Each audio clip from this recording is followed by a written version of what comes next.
So we'll start for now, and then and people will join us. So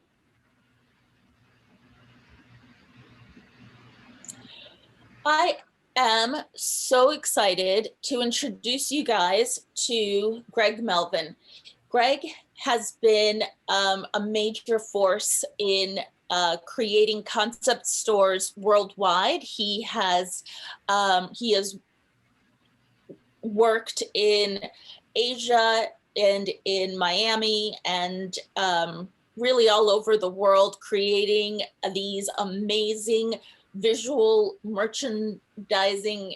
I mean, he's a genius at visual merchandising. I can't really explain it any better than that. He knows how to take a small space and make it look just like a mini department store.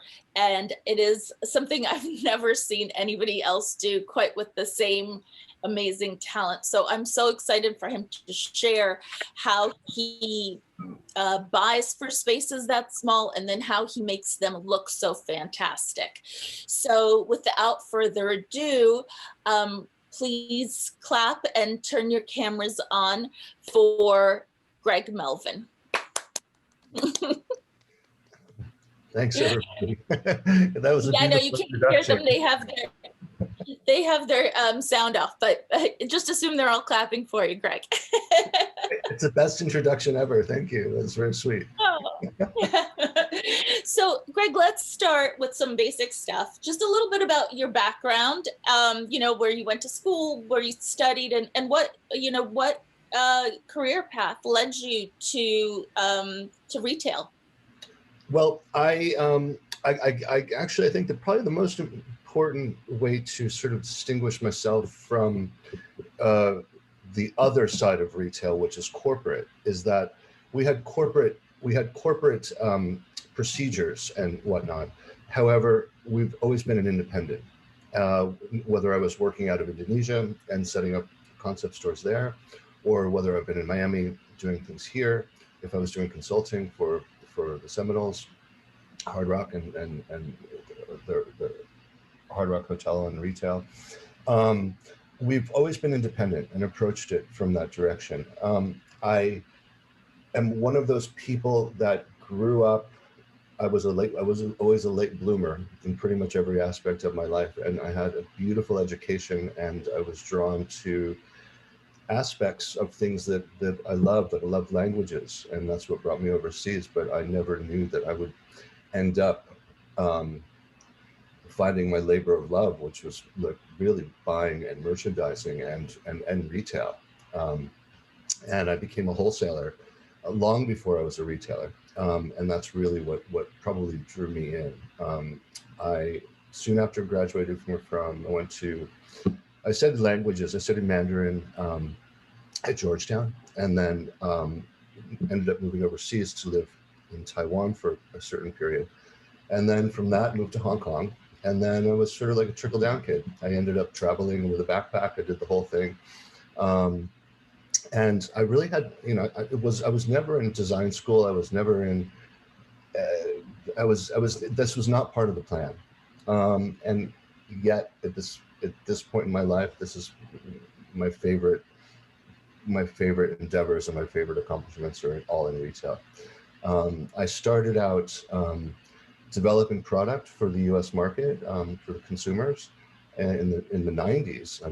Goes back to Disney. I started creating product collections for them. Really crazy, long story. I'm sorry to interrupt. What kind of product? I mean, what kind of product did you start developing? Well, it was at the very end of the early 90s. It was the very end of the sort of the Schitzenblitz era, and there was all the sequins and whatnot. And in Bali was always known for its handicrafts, and so it was about what I sort of ended up creating my own sort of de facto Peace Corps in a way by working with artisans to take a product that you might see the application for, but they wouldn't really know. They had the technique to do it, but we had to form them into our own vision. of a collection, if you will.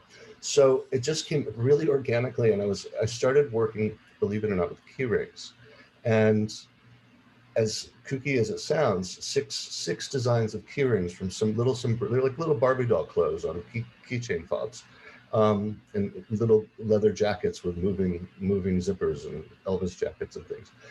They became permanent from nothing. They became permanent collections in Epcot and Disney, and we were in every single outlet that they actually had on site in all of their locations. It expanded into pretty much every department store and most fashion accessory mall chain that was in the country at the time. So it's probably a part of my background that I don't really get a chance to talk about, because it's That's amazing. Do you still have those pieces somewhere in your storage? they're archived. I love that. I wish I'd known. I would have had you like bring them out of storage to show us. Like these are my first designs. These. I would. I'd be happy to show them anytime. They're not secret. Believe me, they've been out there on the market a long time ago. But we went from like 6 little designs to ending up with full-blown Marilyn Monroe themes, Elvis themes, 4th of July themes. Disney was my main contact at that point.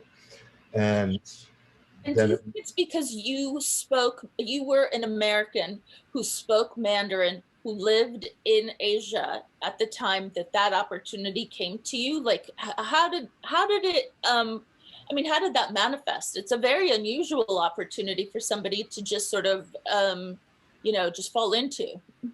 Well, and languages were probably the binding link between everything, because I was so interested, and I was always so curious and interested in other cultures, that by the time I got down to Indonesia, I didn't speak a word of Indonesian, but I started to learn it on the street. And because I'd studied Mandarin for 5 years at that point, and so I was more than proficient. And I ended up, everything after that was easy, because the Chinese, there's nothing more challenging than Mandarin. And so I learned Indonesian kind of on the street to begin with, and then I pulled back, and when I set up a distribution center in Los Angeles, and I found a teacher to teach me proper Indonesian. So I learned it on a more grammatical level, took it more seriously, and then moved back to Indonesia later, about 5 years later, to pursue and just live there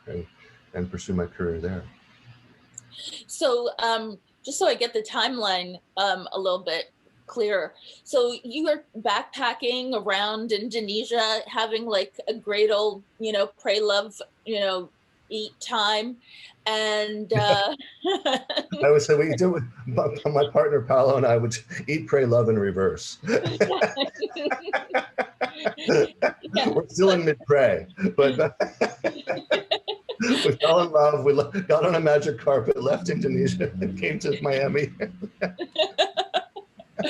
So you're, basically just loving your early 20s, I guess, probably.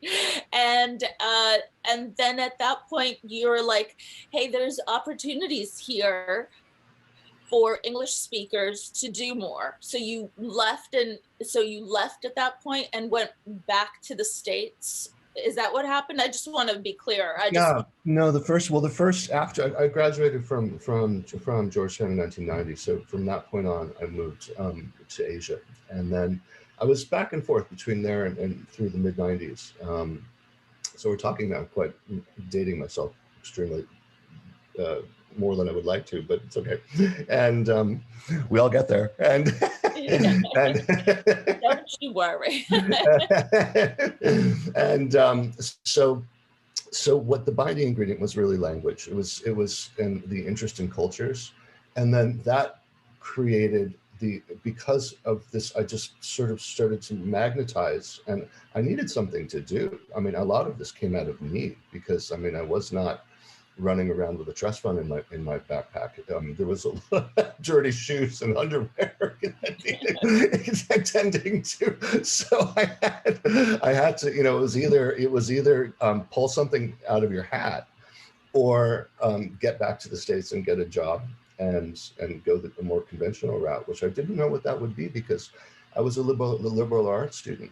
And um, they, as beautiful as university is and as beautiful as education is, it doesn't always set you up for exactly what you want to do or what you're going to be doing later. So I think the beauty in the story, and to sort of put a bow on this part of it, is that it was a very organic experience, and not knowing who I was going to become really fed the journey, because, and really is the journey, because it's the destination. I'm wondering when that will land. this I'm still mid journey, and that's the beautiful part of life, because you can create successes along the way, and I think it's important to be open and fearless, not reckless, but to Yeah, to see where life takes you, because obviously we don't know. And that's that's always a great thing to explore. And so you basically you landed in this really interesting opportunity where you had where you were working doing some wholesaling, um, and selling that. So that gave you a lot of that gave you the knowledge of what you would be selling to a larger conglomerate like for Disney, right? So that I always worked as I was always independent, but I always worked with corporate. So I understood I was able to communicate on a corporate level, and I think this is very important. And it's one of the things that higher education teaches you. It teaches you how to do things correctly on a general level, and it enables you to reach out and become part of the rest of the world, and of society, and of the business community, and whatnot. And when I had sort of run the cycle, let's say, in that first round of Disney and all that stuff in the States, and I went back to Indonesia, I went back with intent, and knew that there was uh, I knew that there was a lot of opportunity in hotel development, and so I decided, instead of changing gears and staying within the trends that were sort of kind of folding anyway. It was it was I was much more drawn to the actual environment that I was working in. So I went back to it, and I found a new opportunity in there, which was to start developing. This came out of nowhere, but not really, because everything comes from somewhere. But it was through a Disney contact. I met the purchasing people for the Ritz Carlton, and they had just started to become international at that point. And I ended up within 6 months of moving to Indonesia, out of the blue, through a contact in Singapore, I ended up that became the Ritz Carlton Bali became my stage for really resetting the standards worldwide for hospitality design.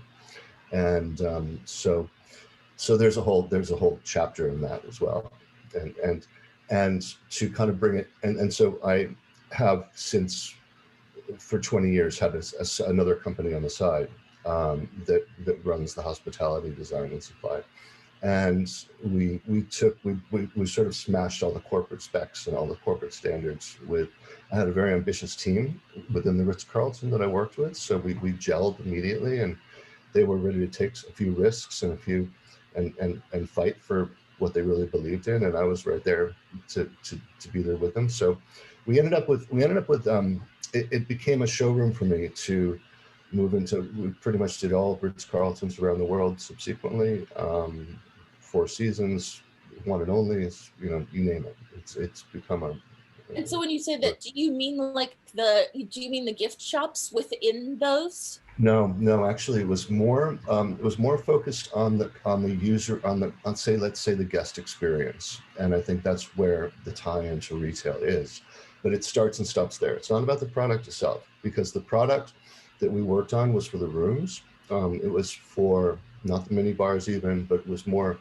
There were 70 items in a hotel suite that we could work on, from tissue boxes to waste paper baskets, which sound like really boring product, but it's all about the presentation, and it's all about how you create it and how you make it. So we went from well, the industry went from pretty much buying everything out of China in earlier times to us becoming the first to really introduce Indonesian quality goods, and I started bringing things in from Thailand as well. There were complements to that. Woven materials, teaks, low impact, eco-friendly products. We were way ahead of the game, and so yeah, and it was popular and viable commercially, and so yeah, so it was a really exciting. It was a really Yeah, exciting. that's fascinating. And that's your archipel company, right? That's Archipel, That's and that's what really led me into retail. And I've been trying to get to a point here. It's sorry, it's a long road to explain, but what really brought me into it was one of my first clients at the Ritz Carlton. He said, you're really you're a frustrated wholesaler," and he knew that I was heading into retail because I set up Indonesia's most prominent retail at that point, and I so want to apologize for one quick second. I said archipel, and my Alexa heard acapella, like heard something, and she started to play music, and that was what the background noise was, because she was, so that's, I apologize if I was like a little off my game there, because I can't control my own Alexa. I can't control my own Maltese. So I'm sorry. Keep going. I apologize. No, it's fine. It's fine. But by the time I had been in Indonesia for a certain period, I was a frustrated wholesaler because I wasn't able to express with all this sort of growth and knowledge of product and other skill sets I was building. It was all coming organically. I realized that I had other visions and I had other expectations of myself, and I could see myself moving into retail. And my friend, my client, he said, "You're a frustrated wholesaler," which was it was perfect because it summed up the last 10 years of my life before that. And I really needed, and because retail is an expression, it's a point of view. And I think that's what, when I've done concept stores, and they are truly concept stores, it comes from a point of view. Um, And and let's talk about that. I mean, let's talk about the stores, the retail stores that you have created are specifically concept stores.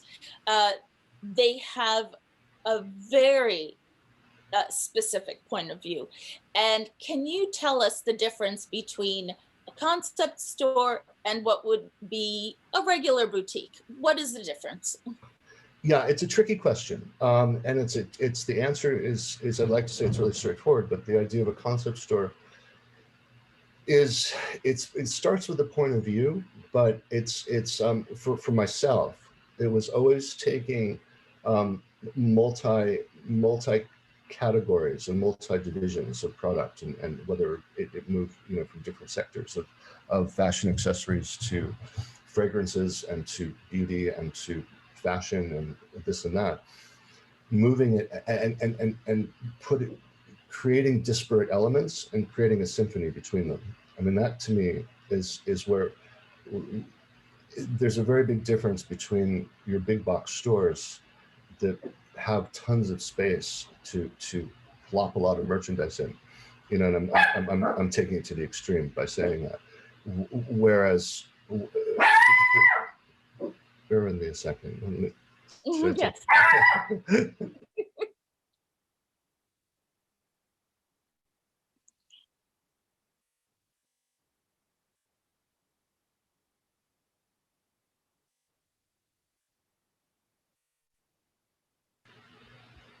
Sorry about that. Dog not invited to class. Yeah. No worries. I think the distinguishing thing about a concept store is that it is it is a point of view. It's a lens to see through, and it's its own art form.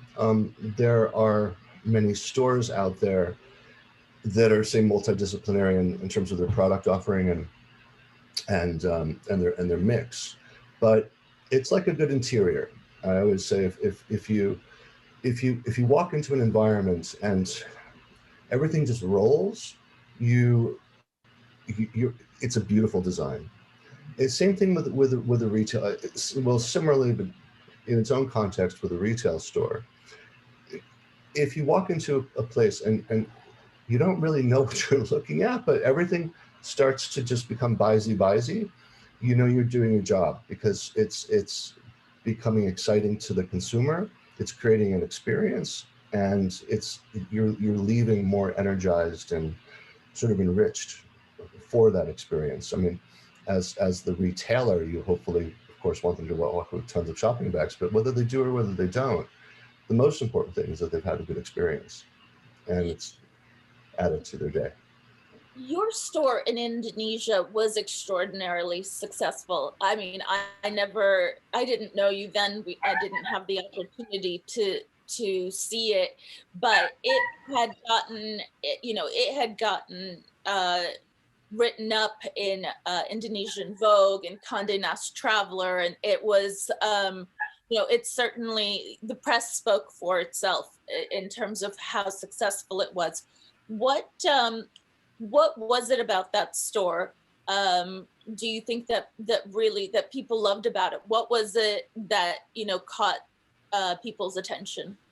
Well, it was. I mean, in its context, not. I suppose philosophically, followed very similar lines of what we did in Miami with Babalu. But we slipped it into context. It was a neo-colonial approach in terms of its offering. So we offered the most disparate elements, from antiques to we really brought many emerging jewelry designers that were based out of Bali. We brought them to an international level, so I'm very proud of that. And I was always very happy to promote everyone's name. I think it's sharing is caring, and I think it's really important to see that. For me, part of the success of the whole matter is to see everyone else's success. That's really important. And so Yeah. And so, to that, what are you looking for when you're buying for your stores, for your boutiques? Well, if we take it to Babalu, which is Miami, Babalu is a 300 square foot store. It's unforgiving in its size. So you're looking at a very small footprint, but we were doing, say, $5,000 a square foot plus per year. So in terms of turnover, the pace was great. Now, I'm going to stop you for 1 second, just so everybody, 300 square feet at $5,000 a square foot. Put that in your calculators. That's a lot of money that they had to make in order to make that store successful. So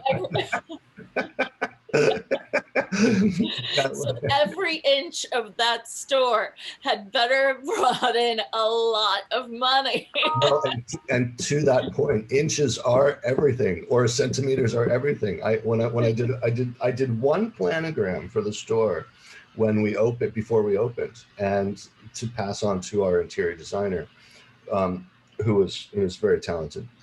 But when I did that, I actually, because I don't use CAD, I'm not familiar with those programs, but I knew the vision and I knew exactly what I wanted. So we had 3 walls to work with, and we had a huge gate. So we didn't really have a closed system until it was either wide open or fully shut.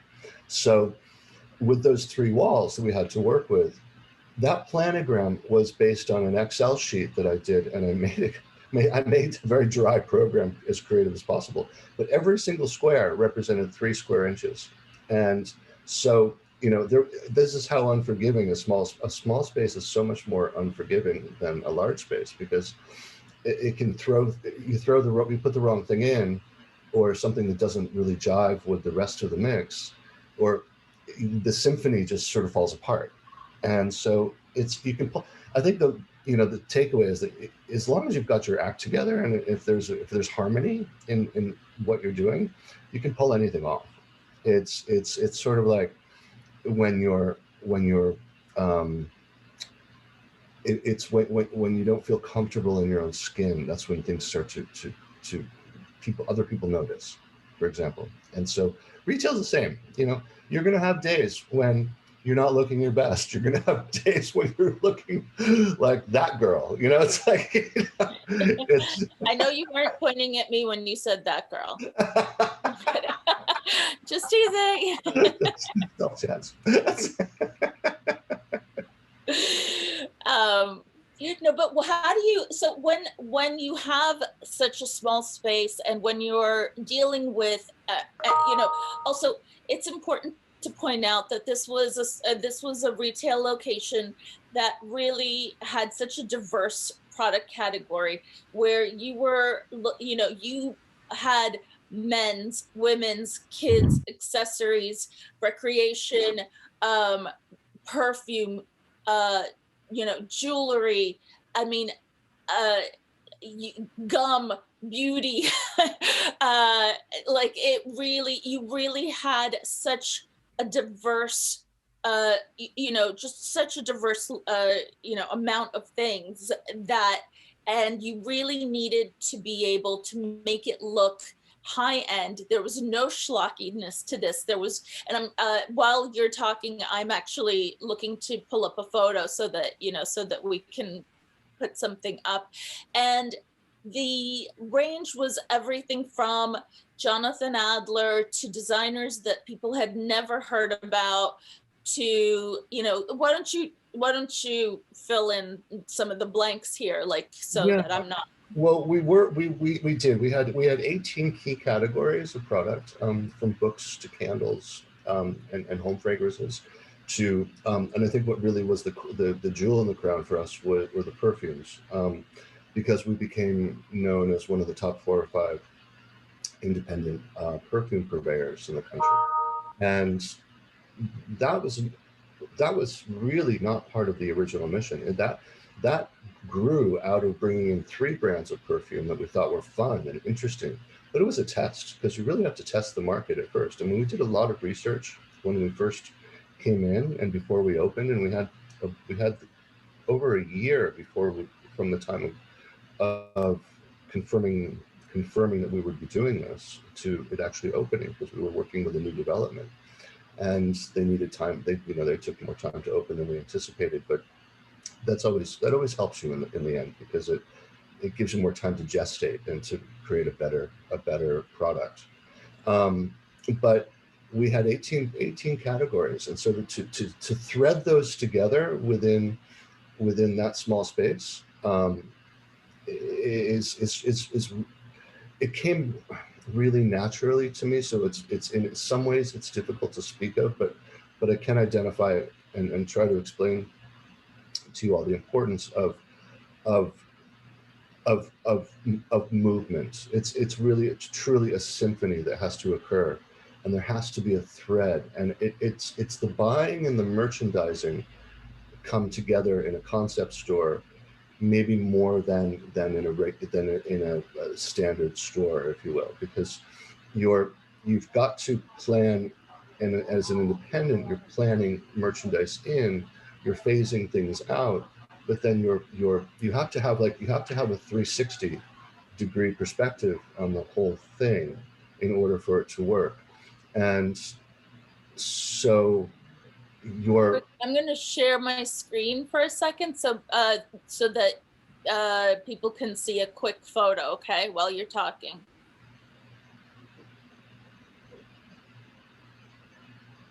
Oops, sorry. Okay, can y'all see? Can you see it, Greg? Yeah, that's a good shot, actually. What it shows is, okay, so the front of the store is wide open. We were in front of the elevators. We were, in many ways, we were like the Disney concept. We were, there's a term for it. It's called a dump. Okay, and what it means is not like a garbage dump, but what Disney always was famous for, and I found this out 3 years after we'd have been open. I didn't really even understand the term at that time. Um, I found it. I learned about it in reverse.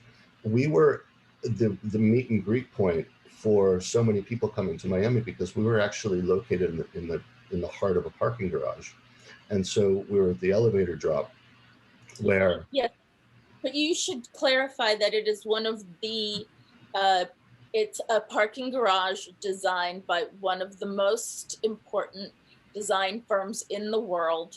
So it's not like a parking garage.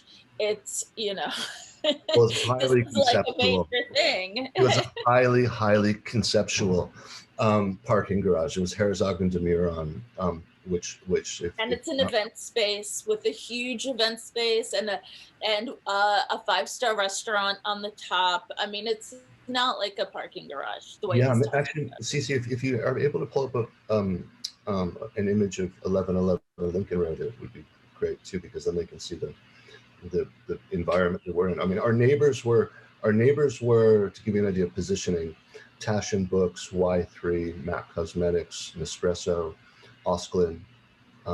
So we were in good, kind of like niche established niche territory, and so we sort of played the heartstrings on that, and we had the freedom of being able to bring in a combination of emerging and established brands to augment that. And I think that's an important discussion to have, but we can get there when you're ready. But Well, I mean, yes, that's not the conversation. I mean, I just wanted to point out, I can't find it. I'm sorry. I just wanted to point out that it's not like, just so that they're aware, it's not like you were in a crappy little garage. You're in a beautiful space, you know. So well, this was the most aspirational block of Miami Beach. And for sure. And no, we're very proud of that. And it was the developer actually it was very unusual. He micromanaged all of his tenants and it was a get to know you process because we really had come from Asia primarily, and that, you know, we're more known over there than over here. So we came in and you know, through Archipel, you know, we ended up doing the Fountain Blue project and things like that. So it gave us some immediate street cred, if you will. But you know, this really brought us to Bubbaloo in a way. And so back to the buying part, when you have, you know, when you have this limited space where every inch counts, and you want to have such diverse product category, how do how do you decide how many quantities to buy of each item? Because I'm assuming that your storage is limited as well. well, often it's determined by your supply source. Your designer or your wholesaler will have minimums, and then it's important to negotiate that to what you feel comfortable. Because if you believe in the brand that you want to bring in, and you feel like their minimum threshold is a bit higher than what you can test with, I always believe, you know, that we were running a lot of different things at the same time to make the whole thing exciting.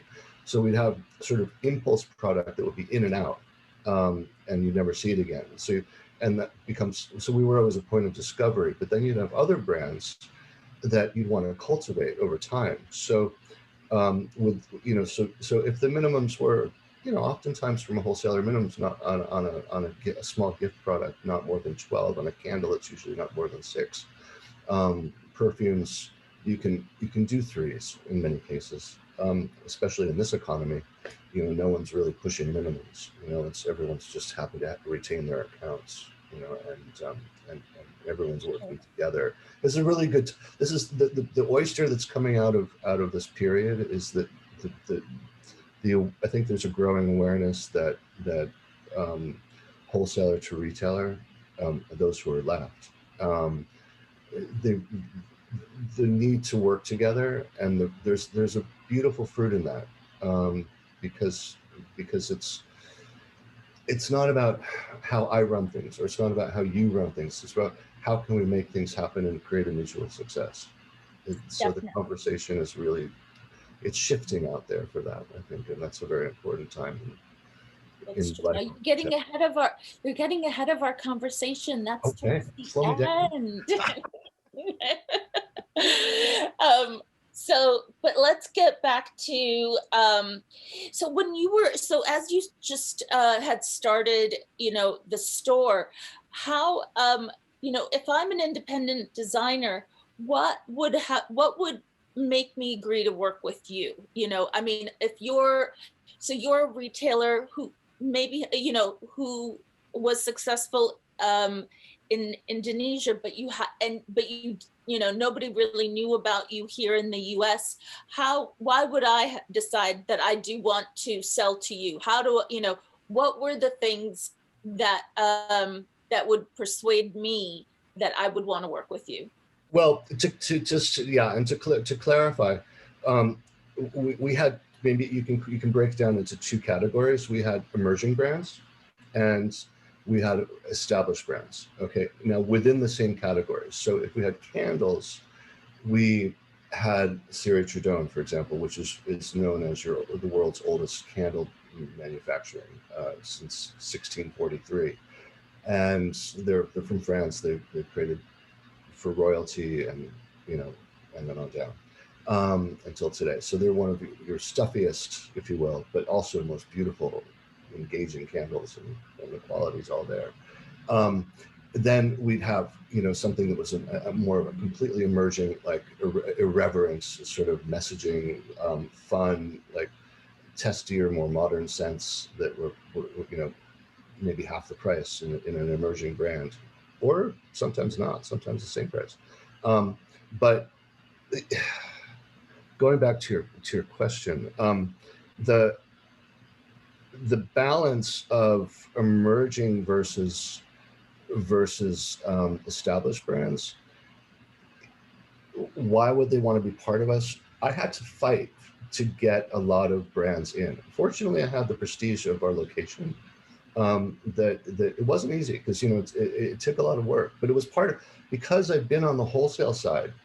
I had so much empathy, and I have so much understanding of that side of the business, that it was easy for me to communicate as almost as, even though I was in a buying position, I was almost communicating as on an equal. We were really communicating on equal levels, because we understood the parameters and what was needed.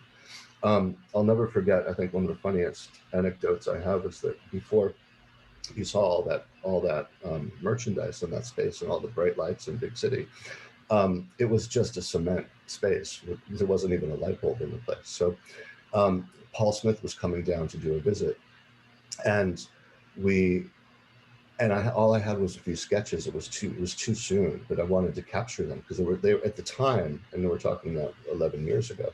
They still were the lead for men's accessories, and then the men's fashion market sort of caught up with them, and sort of overtook them in many ways. But they were the head of Paul Smith for America. I'm standing in this cement space, and I'm just selling hot air to them at this point, and I'm like, it's going to be fabulous. And so it takes it's like, and you just have to believe me. So there's a lot of that. There's a lot of negotiating. Other brands can be very, very tough. So you have to really. We put together decks, presentations. What we were doing. And the more established we became, of course, the easier it gets, and then everybody wants to become part of you. Now, but on an emerging brand level, um, well, let's just finish off with the established brands. They have the sales, they have the prestige. They're looking to be in the right locations. Okay, so it's about presenting that as such, that you are that location, that you will be there, because you are a custodian of their brand as a retailer, and you need to do them justice, not just in sales, but also in terms of how you represent them on the shelf. Perfume, the higher you go, and we went very high level with it. It's it's it's incredible, the demands, and it's a very, there's a lot of attitude in there. And so you have to really navigate all that and appease where you can. And so and I enjoyed it because it was part of the art of the game in a way. And with emerging, now moving to emerging brands of course need locations. Okay, so you've got that. It's in some ways it's easier to bring them in, but it has to be the right emerging brand. Really, that's up to the buyer to know. And for me, the key points of making decisions on emerging brands were, honestly, if they didn't have any PR behind them, it was almost a non-starter. Because it's so competitive out there, and there's some beautiful ideas, and people have created beautiful ideas, but if they don't have a little bit of a machine set up, and Instagram thing has actually created companies out of thin air, and successes out of thin air. And not that that's something I particularly relied on, quite the opposite, because Instagram didn't really become important until halfway through our time, on the ground. Um, it's an interesting thing. I mean, but at the end of the day, the beauty of your emerging brands vis-a-vis your established brands are that the emerging brands have they're energized. They're energizing your established brands, and the established brands are giving credibility to your emerging brands. So the send, what it does is it actually sets everything off. If you do it with balance, and sort of there's a Sure, there has to be a good balance between the two. Would In terms of the emerging brands, did you feel like they had to have been in business for a few years before you felt comfortable with taking them on? No, not necessarily, because sometimes with emerging brands, you don't know where they're going. It's impossible to know everything. I mean, the the one thing, whether they were established or whether they're emerging, is that you're saying no as a buyer. I mean, I hate to say it, but you're saying no to 98% of what comes across your desk, whether you're at a trade show or whether you're looking online or whether your emails are coming through. I mean, I'm bombarded. I'm bombarded now with hundreds of emails a day of suppliers, and so it's a lot of information to digest. And Hold on, there's something going on around you. Okay, go ahead. Sorry. The fire or police were really loud. they're coming to get us. What have you done, Greg Melvin? So sorry, but to continue your question. Yeah. So I had asked whether you like whether you preferred if a brand had been around for a few years before you had engaged them, and you said it wasn't necessarily something that would quantify whether you moved forward with them. So No, I really think sometimes, no, I think sometimes the most exciting things are things that just haven't even been seen. And as long as they had the right, sort of ingredients, there wasn't a particular, like an official checklist, but there was a sort of an unofficial checklist that I'd rely on. I'd look at the people behind it, look at the sort of setup that they had, and look at their story. The story was everything. With things, listen, if you have some tchotchkes that you throw into the story, like as something that will come and go, it's not that as important. But it's just to fill in your merchandise mix. But when you're looking at something to cultivate, then you start looking at things more seriously. And there's a big difference because, like in fashion, fashion moves at a certain pace. When we started with perfumes, for example, and I think that's the closest thing that we really had to we were more in the beauty business all the time, but on a consistent level, but we weren't always in the fashion business. We'd kind of bring fashion in, we'd bring fashion out, we'd take it out, we'd bring it in, take it out. And But I'm sorry to interrupt, but again, with full transparency, I did do PR for the store for a while.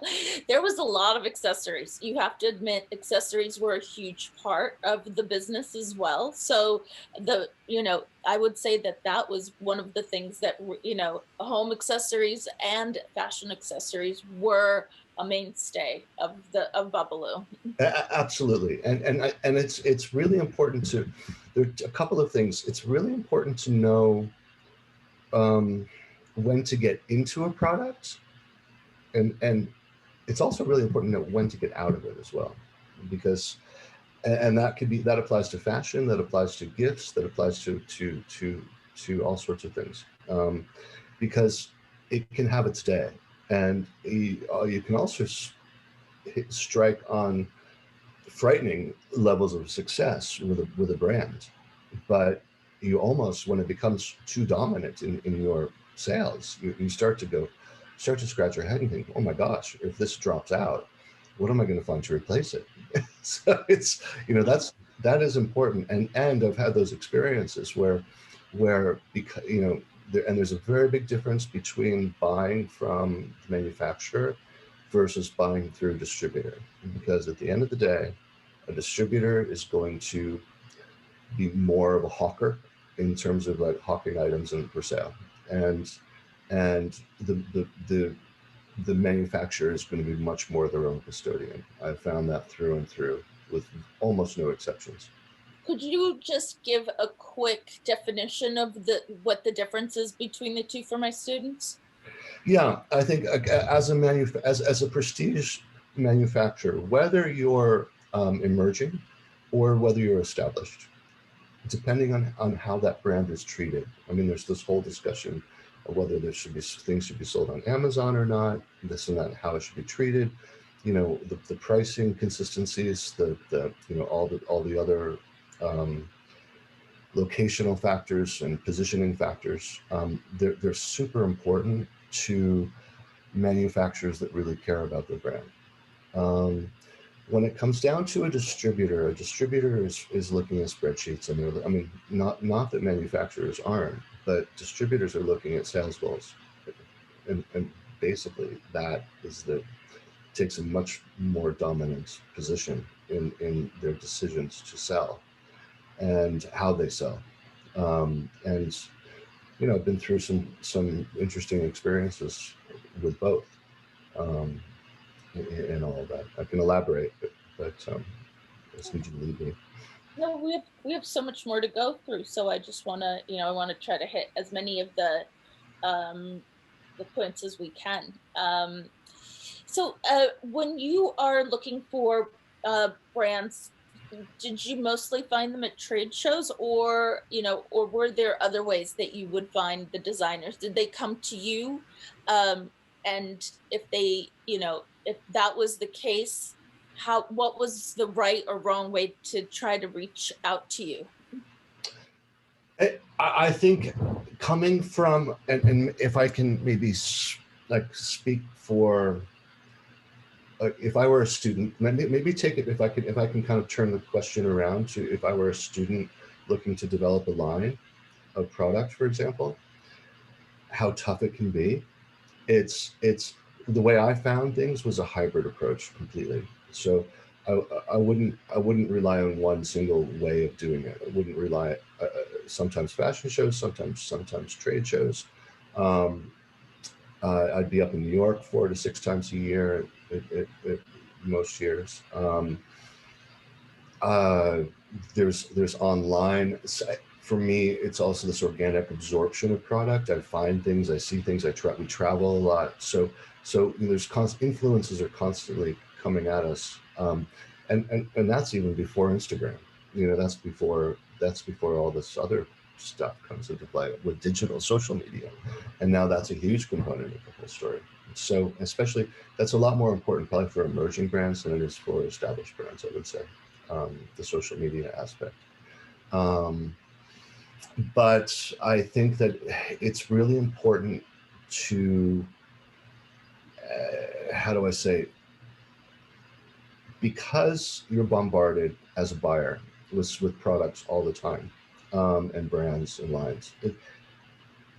It's so important to have your setup as a designer or as a wholesaler, um, or as a design wholesaler, to have your setup aligned so that you're organized and you have that ability to keep plugging away at it, which means you need support. You can't do it all on your own because, um, it's all too much. I mean, it's the world's so competitive now, and even just within America, it's become so competitive. And now we have fewer outlets to sell because there's been so many, the demise of conventional street retail. It's all accelerated to an online format, and yet, you know, this is still an ongoing transition. That's what we're going through. I think it's very important that it's important to stick at it as a seller, because I could see something and still I need someone to hit me up 10 times, sometimes before I really could break down and take the time. And it's not because I didn't care. It's because as buyers, we're bombarded. I don't know if whether you're Barney's or you're an independent, it's the same story. You just can't handle it. And it's too much information coming at us as buyers. So sometimes you want to minimize it as opposed to even see more, but then you can't because then you're not doing your job. So you So have to you love it. think, so you think it's okay for a young designer to email you, 10 times just until you respond and either just say no, it's fine to, or yes, no, maybe, whatever that is, to keep on reaching out to them. Well, I wouldn't do it. I wouldn't approach it in such a didactic way of just hammering, hammering, hammering. I'd come up with creative approaches, and I think that actually can be built into your brand philosophy. It can be into your whole sales philosophy, and it can make it exciting trigger the buyer. How can I trigger the buyer?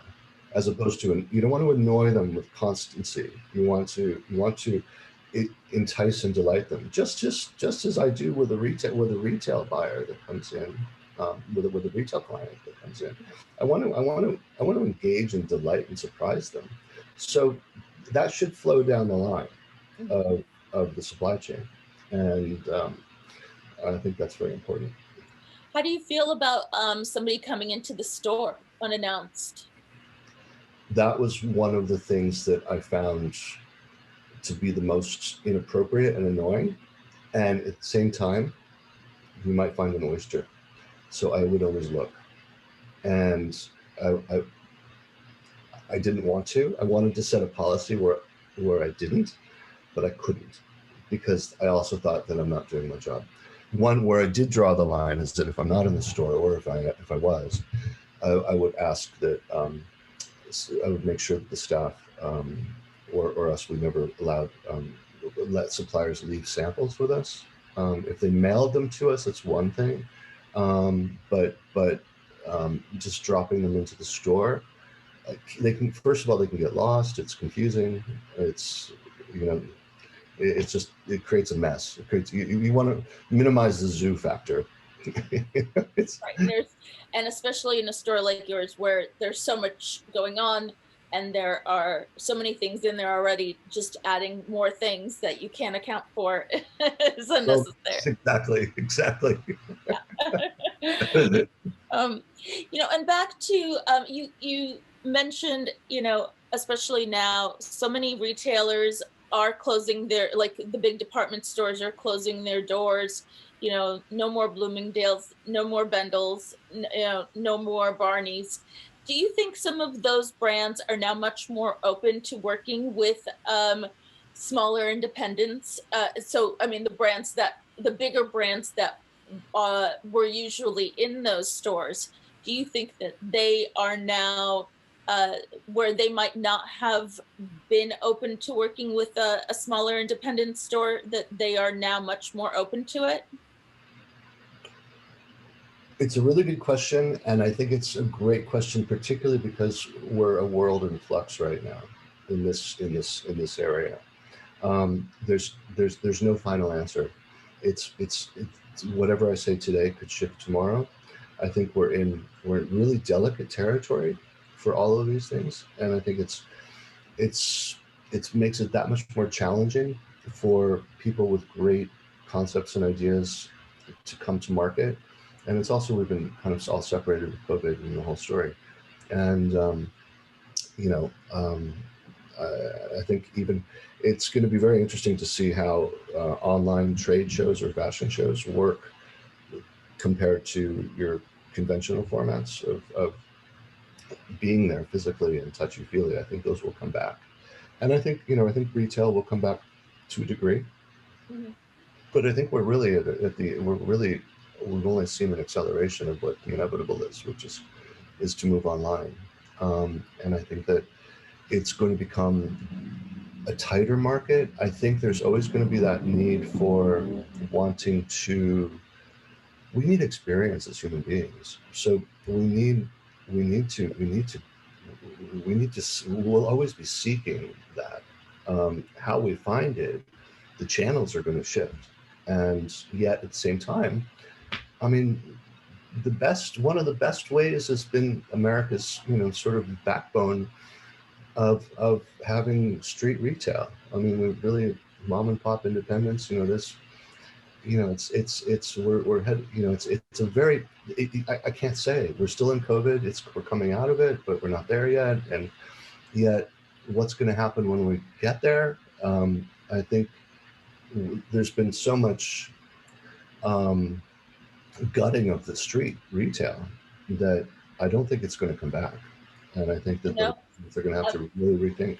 yeah, my next question was, if you thought that maybe the whole shop local movement was going to come back, now that more people are being vaccinated and, people are really looking to come out of their homes more and shop on a local level, if this whole, shop local movement was finally going to have some major headway.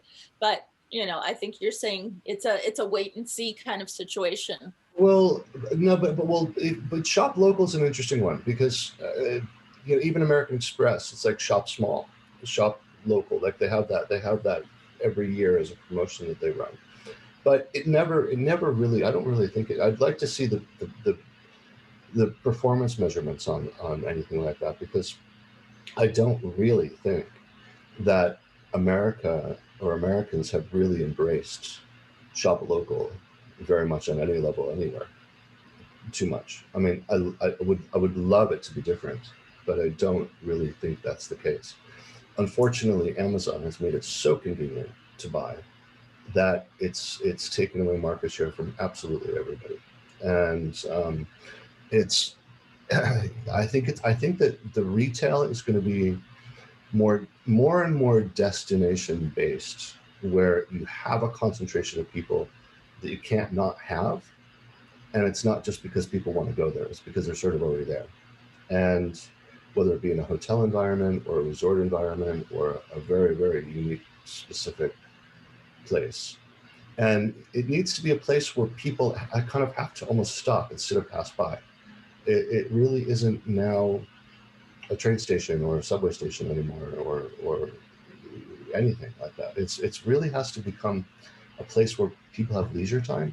And I think we're at that point where retail is going to become so unique, and I think those shops will become that much more successful because there will be so many fewer of them. But at the end of the day, even as consumers, we're just bombarded with so many different influences coming at us that we have choice.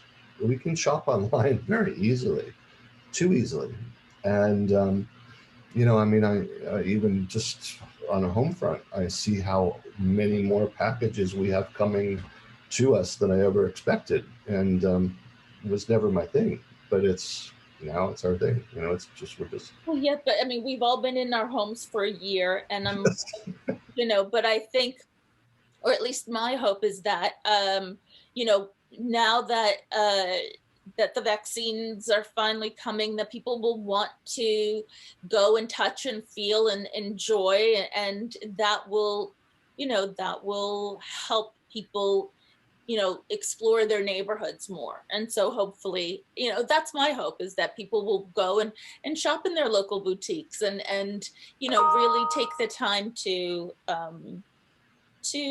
help their local businesses out. I think, because I mean, after all, we all need to support one another, especially after being inside. It's my hope too, and I think that there will be a short-term retail revenge. Not that there hasn't been already, because people aren't traveling. I think a lot of those people are dedicating those funds, even though we may think that the jobs market's off and this and that. There's still money out there, so people are spending. So they're spending online, and they're spending the money they would have spent on a trip, on a piece of jewelry or this or that. So the luxury market's kind of kicking, and in certain sectors, it's specific the way it's happening. But it's all about redistribution of spending and of attention. And unfortunately, I don't see retail in our lifetime gaining. I don't see it going back to what it was.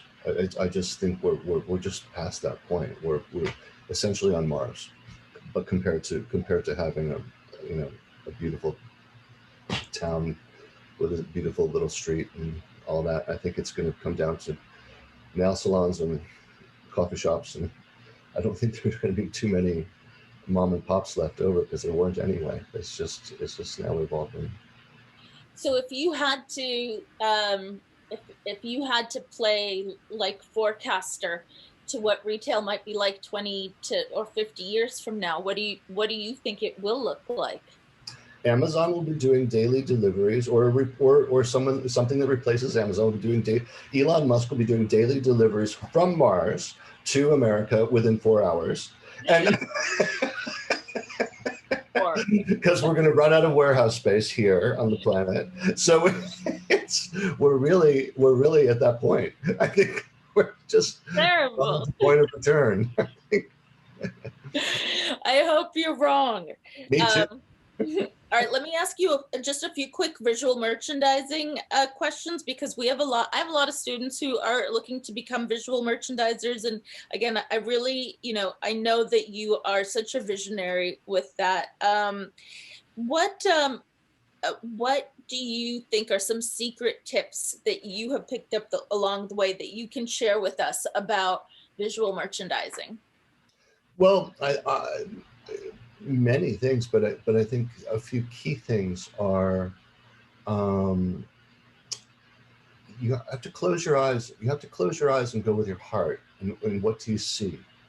And this is based on, imagine you're in the merchandising world, and you're starting out on a section of a store, and how do you see that coming together with the other section of that store? So you have to sort of pull it together, and then it becomes this overall vision.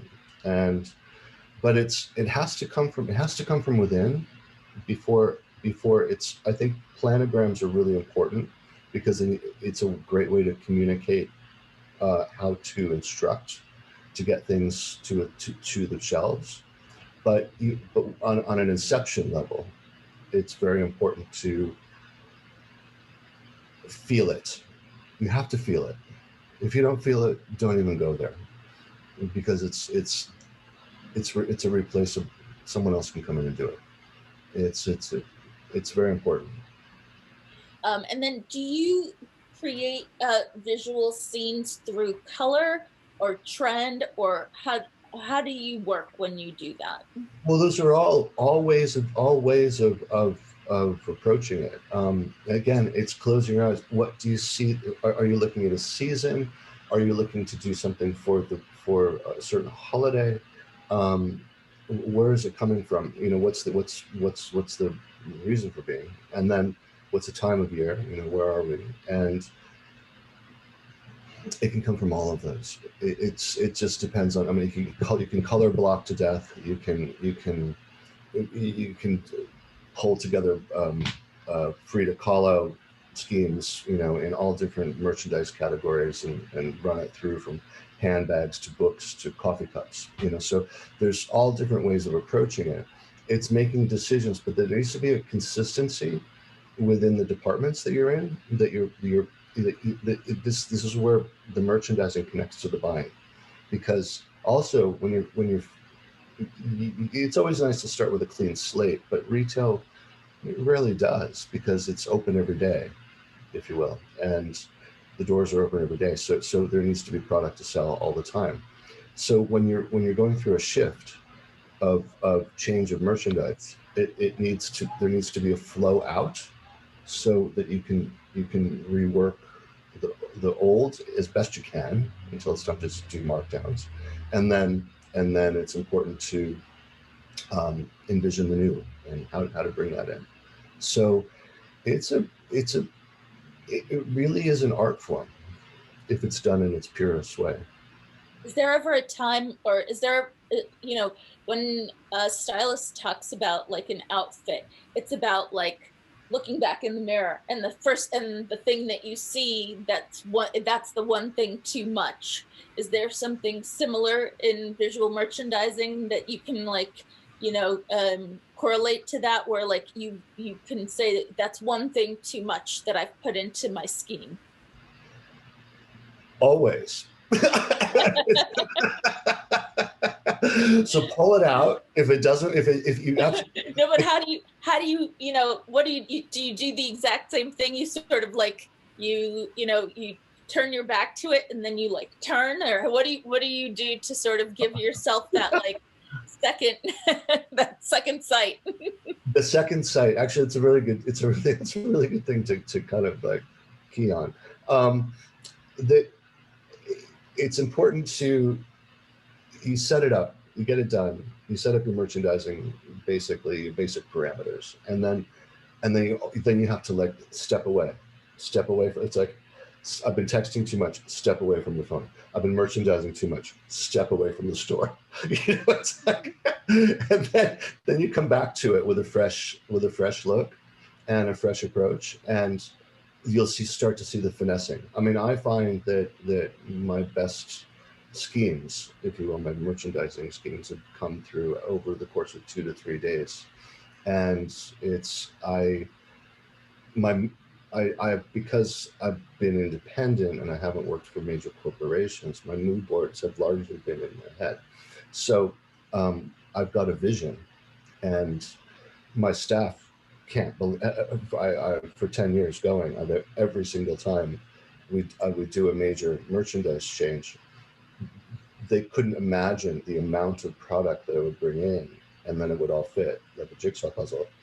But I had it all here, so it was just that was my approach. But it's really about having a vision. I think it's so important, because that's what you make the difference between, but someone else finding the heart in it, which is your ultimate consumer, and that's what's going to get them to pick it up and buy it, and versus just doing something because it's perfunctory and required. Yeah. No, amazing. So we have some questions from the students. So let me just go through some of those. Let me see. Let me just go up to top here. Oh, we have a question. Is the name Babalu a reference to the Cuban heritage of Miami? Well, yes, it was. Yes, it was. It was also a reference to my partner, who's Italian, but he was my Desi Arnaz. And I was his Lizzie. So I was like, so when we actually created a jewelry line prior to having the retail, it was sort of in between working on the hotel projects here in Miami and knowing that we would do retail. And Paolo's like, my partner Paolo, he said, what should we call it? I said, well, Babalu, of course. And it was brilliant, because it was instant branding for Miami. And then I stepped back from it, because before we opened the store, and I wanted to make sure that we were also being, respectful historically because there's a lot of significant meaning in Babalu for Miami, for the Cubans especially. But then it has other Latin touch points that are familiar, and it was a great instant branding for us. It was like Nescafe. People love it. It really resonated. Where Peyton asks, where did you get inspiration for your design work? Everywhere, everywhere. I think through our travels, a lot. I would say traveling is probably one of the most important components of how maybe our buying really took shape. We brought in brands that people hadn't seen before here in Miami. We cracked the code on other New York brands that hadn't met with success here. Our time, it's all about, a lot of it's timing as well, but very much to do. Travel is a big component. I think it's important. The wider your lens, the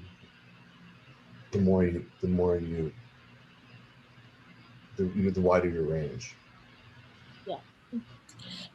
V asks, are there any languages that you would recommend anyone going into this field or similar fields start learning now, even if we don't know exactly where we'll end up? Like, what languages do you think would serve us best in this industry?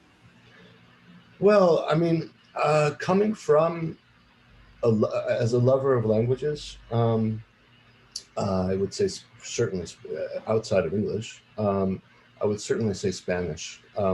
I was way ahead of the curve when I learned Mandarin, and I wasn't able to apply it into anywhere that I would found interesting on a commercial level at the time. I was too young. China was still really communist at that point and very suppressed on levels we can't imagine. And so I, in hindsight, what it did was it brought me out to the rest of the world. It really ignited travel for me, and that's the magic of the languages for me, I think, in the takeaway. But for language, for the sake of language, it would have been. I think I would have been wiser in hindsight, perhaps, by dipping into Mandarin, but not taking it so seriously, and becoming fluent in Spanish, or one of the Romance languages that are closer to us here in the States. That Spanish, sure, number one. Yeah. Well, if you had known then what you know now is always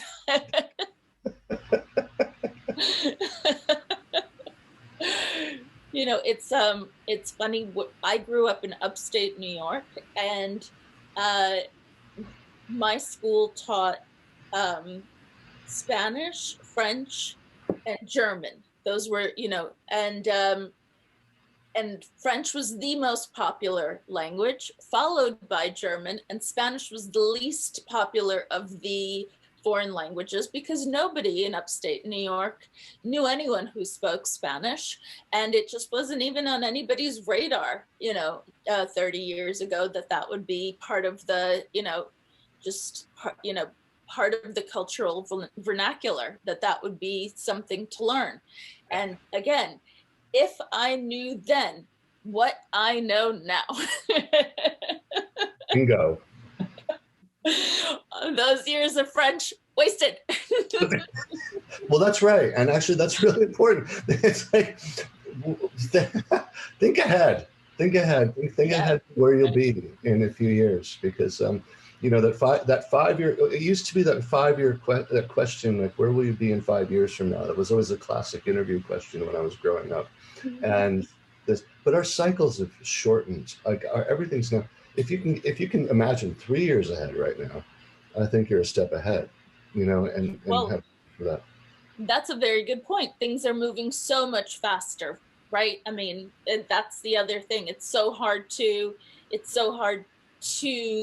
factor in what the future is, because it's moving at a lightning speed, and it changes so quickly. Not like, when we had to fax everything. Now everything is like nanosecond. So it's much harder to really understand what the world will be 5 years from now, because that was like, what will the world be like 20 years from now for our generation? Yeah, and with technology, I mean, the technology has just shot everything ahead so quickly that that's why even with whether COVID pauses us or not, technology is still moving. So, we've got all these ingredients that we didn't have before. Right, because I think that retail might actually be something more along the lines of, you know, where it might be on your computer, but it might be, might literally come out to you in that Star Wars kind of way where it's virtual, and it where it literally comes out into where you can see it, but it's like in We'll 3D, all have 3D printers at home when you just order. and you can like come, it's, where it literally is in front of you and you can it might be, you just don't know. What seemed completely impossible. I think that's where retail's going, actually. Okay, now we've figured it out. We're all gonna be hooked into the 3D printers, and we just blink and make a wish. 20 minutes, we've got our thing printed out, whatever it is. Whether it's a banana or a pistol. That's okay. Don't say that. Water. So Zachary asks, in your experience, is it better to order heavy or light from a manufacturer? Always light, because you can always order again if it's the right manufacturer, and as long as you're not wielding large orders from overseas, even if you do, it's better to order light. Go. My strategy was always go as wide as reasonably possible or reasonably needed, but go narrow in terms of its depth, because if it's not going to be there tomorrow, then you may not want to deal with them anyway. So as long as there's a consistent supply, then go narrow. I mean, go wide, but not deep. Amanda asks, when developing a concept store, what factors, location, target market, theme, are the most important to consider? Your audience. Your audience is everything. And this is something I think maybe one of the most important points I could bring out in terms of is that your audience can change, and you have to be ready for that. It's agility, and to be ready for a shifting market, because nothing stays the same, and we're finding that more and more. Again, that discussion we had about cycles speeding up, things can snap. Like I've been in largely in tourism environments, so there used to be considered like a stable market, but it's really quite a radically shifting market now, and especially with global warming and climate change and natural disasters, and not to take the conversation there too much, but these are all relevant things that happen, and we get reorders from hotels because the hotel got attacked by a hurricane or this or that, so these are realities in our new world. So things shift. We've seen huge, quick demographic shifts, not just in Miami, but in Bali and all around, anywhere I know where other colleagues in retail and really established people, Singapore, Hong Kong, New York. I mean, the shifts are never ending. So you have to go with it.